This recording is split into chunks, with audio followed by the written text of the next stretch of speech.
Memories of my childhood. Live between the rings of sand around my ankles and the desert heat in my lungs. I still believe that nothing washes worry from tired skin better than the Nile and my grandma's hands. Every day, I go to school with the weight of dead neighbors on my shoulders. The first time I saw bomb smoke, it didn't wind and billow like the heat from the kitchen hearth, but it forced itself on the Darfur sky, smothering the sun with tears that it stole from our bodies.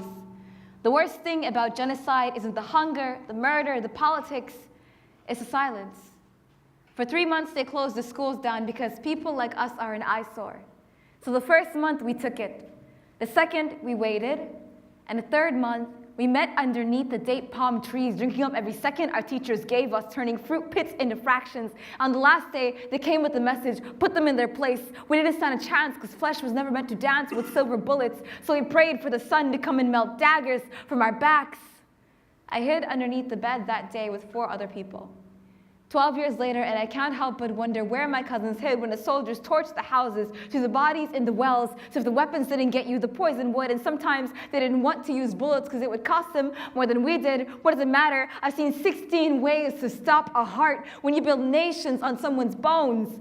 What sense does it make to break them? And one day, my mother choked on rifle smoke, my father washed the blood from his face, my uncles carried half the body to the hospital and the rest to the grave, and we watched. For every funeral we planned, there were 60 we couldn't. Half the sand in the Sahara tastes a lot like powdered bone, and when the soldiers came, our blood on their ankles, I remember their laces, scarlet footprints on the floor. Our parents came home with broken collarbones and a taste of fear carved into their skin, and it was impossible to believe in anything. Fear is the coldest thing in the desert, and it burns you. Bows you down to half your height and owns you, and no one hears you. Because what could grow in the desert anyway? I was 10 years old when I first learned what the word genocide meant. It was 2003, and my people were being brutally attacked because of their race. Hundreds of thousands murdered, millions displaced, our nation torn apart at the hands of its own government. I didn't really understand it except for the fact that it was destroying my parents. So one day, I walked in on my mother crying, and I asked her why so many people in our family were dying. I don't remember the words she chose to explain genocide to her 10-year-old daughter, but I remember the feeling. We felt completely alone, as if no one could hear us, as if we were essentially invisible. And that's when I wrote my first poem about Darfur. I wrote poetry to convince people to see and hear us. But it wasn't until I was about 19 years old that I understood the war in a whole new way. That's the thing about conflict. It's always revealing itself to you in new ways. It's not always a shot heard round the world or an explosion. Sometimes it's family. So today, I wanted to talk to you guys about Muhammad. Muhammad had a gorgeous mind. He captured the speed of light in the palm of his hands and learned how to bend time. At less than a meter tall, he was a human race car, zipping through the entire sections of the Sahara in a matter of moments. Little boys are incredibly aerodynamic. Once they start running, no one can catch them. Muhammad started running before he knew what he was running from. One day, I had to compose one of those phone calls that every parent, or in my case, significantly older sister, hates to make. In my head, it went a little something like this. Mama, Baba, how many of these crazy kids were you planning to have because we just lost a 3-year-old? In one of those paradoxical moments of time, I was taking a nap in the war zone when my mom came, woke me, and said, "Your brother just ran outside looking for you." I tried to find him, but he was too fast. The first thing I thought is this is a problem. Because in the first 48 hours after a child disappears, the chances of finding them alive decrease by 50%. And in a war zone, that number drops significantly. Our town was full of mercenaries, merchants, army vehicles, everything you could possibly imagine. So when I got to the final house and I couldn't find my brother, my mind went numb. The first hour passed, and everyone was looking for him. The second hour, and the heat alone was unbearable. By the third hour, the combinations and permutations of everywhere he could possibly be were endless. Imagine trying to psychoanalyze a 3-year-old when every possibility is staring you in the face. There are warplanes overhead, curfew is approaching, and everyone has that look in their eyes, like they're imagining every child that died the exact same way, every bomb or bullet or person that took them. My village cried twice for Muhammad. Once when we lost him, and again when we found him, and we did find him. There's this 4-lane road that separates my township from the next. And each day, aid vehicles, army trucks, all kinds of traffic goes through there. Before I move on, I want to address this feeling that I always get when I talk about this feeling that we all have, especially if you're a parent or a sister, or if you've ever loved a 3-year-old. When I was looking for him, I thought I was feeling his fear. Is he hungry, tired? Is someone hurting him? My family was lucky because for us that feeling ended. For a lot of families, it never ends. When I crossed that road and found my brother alive, I'll never forget what he said. Emmy, I found you. I was looking everywhere for you. I didn't know whether to yell or cry or laugh. I just held him. Fast forward to last year, and my little brothers came dressed as minions to my graduation. I asked them, why are you minions? And they said, we're your minions. And this is my family seated around the table. It's life in the midst of war and conflict. You get these moments of clarity where everything just seems so far away. But every time I think of my brother and what he was willing to do to find me, I think of all the kids we don't find and the ones we find too late. I saw a boy make his final stand today, face down in a bed of sand, body prone, bent, broken like the waves. His chest was not moving. His heart did not beat. Everything around him was suspended in the varied turmoil of land and water, push and pull, as if each were trying to reclaim him. It is like that sometimes when I see the corpse of a stranger. That kind of death from the outside of someone else's final breath. It makes the air stop, the ocean turn more slowly, the land, a cradle, a cemetery, a monument, a stone, like a dead boy resting in the sand. Loss is deeply personal, and yet we see it on a global scale almost every day. When this happens, we become desensitized. We start to see people as numbers.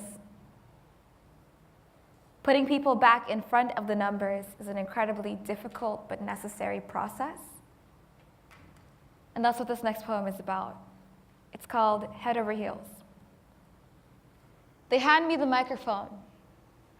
As my shoulders sink under the weight of this dress, the woman says, the 1 millionth refugee just left South Sudan, can you comment? I feel my feet rock back and forth on the heels my mother bought, begging the question, do we stay, or is it safer to choose flight? My mind echoes through the numbers, 1 million gone, 400,000 dead in Darfur, 2 million displaced, and this lump takes over my throat as if each of those bodies just found a grave right here in my esophagus. Our once country all north and south and east and west, so restless, the Nile couldn't hold us together, and you asked me to summarize.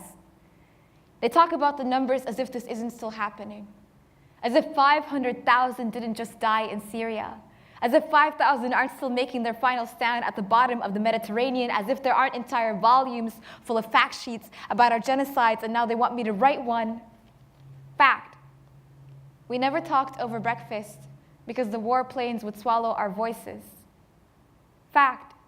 My grandfather didn't want to leave home, so he died in a war zone. Fact. A burning bush without God is just a fire. I measure the distance between what I know and what is safe to say on a microphone. Do I talk about the violence, the sorrow, displacement, how it's never as simple as what you see on TV, how there are weeks' worth of fear before the camera's on? Do I tell her about our bodies, how they are 60% water, but we still burn like driftwood, making fuel of our sacrifice? Do I tell her the men died first, mothers forced to watch the slaughter, as they came for our children, scattering them across the continent until our homes sank, that even castles sink at the bite of the bomb?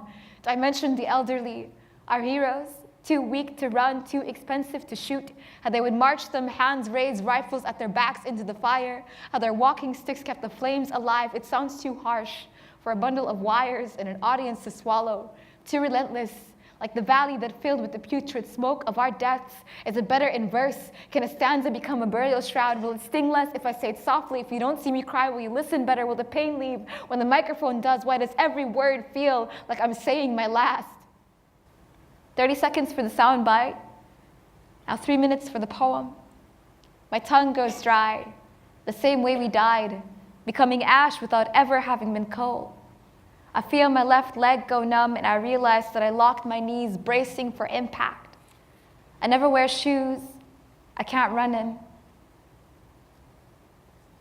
I choose poetry because it's incredibly visceral.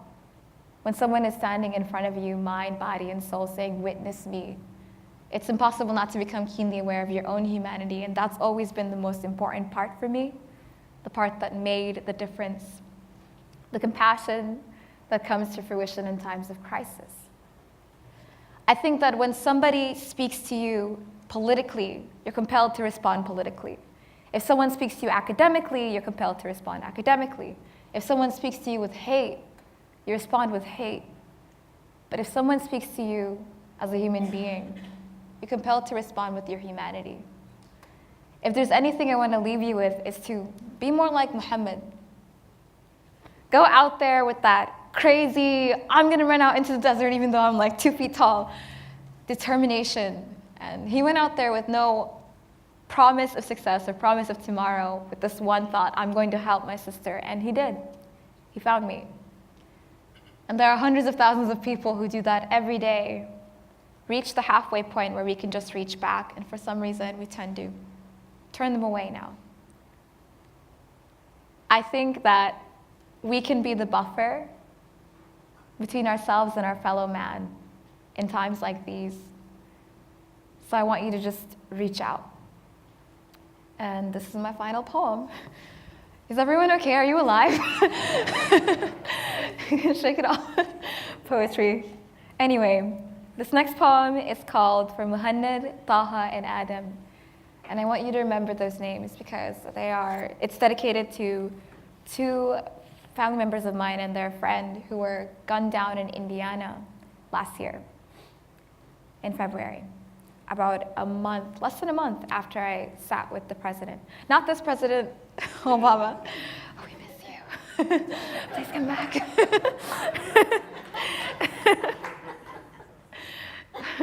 Best poem by far. Okay, here goes.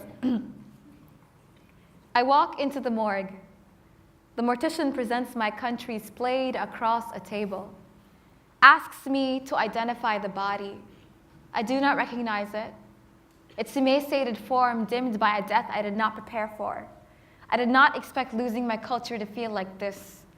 This cadaver I dared to call an identity once held the belief that I could hold home on the tip of my tongue, in the breadth of my appetite, in the weight of my memories.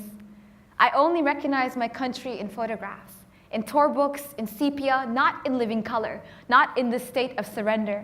My stomach failed me first, gripping down on processed food. The bite of bile on my disobedient tongue. My ears followed, forgetting the timbre of my grandfather's voice, the swift hush of wind over desert sand. Then my accent as they force-fed me this borrowed language. There's something about the taste of assimilation that makes you want to get back in the boat. I think of home each time the bank asks me if I want to go paperless. Don't they know that people of color have been doing that since before Plymouth Rock, since Underground Railroad, since my uncles turning my house into a refugee camp? Don't they know red, white, and blue, like stand your ground, like hate crimes, like shoot to kill? Only stars I see are when the cops roll in to take my neighborhood, my family undocumented. Only stripes I see chain us to this prison of an existence. I find myself talking to people across borders more each day. I find myself crying for their countries too. This massacre, this wilted flower field of gutted nations, less melting pot, more guillotine, more disemboweled American dream. If you hate it so much, then why are you here? Because sometimes the buildings collapse, but the rubble keeps bleeding. Because sometimes your blood is the only thing you can carry with you.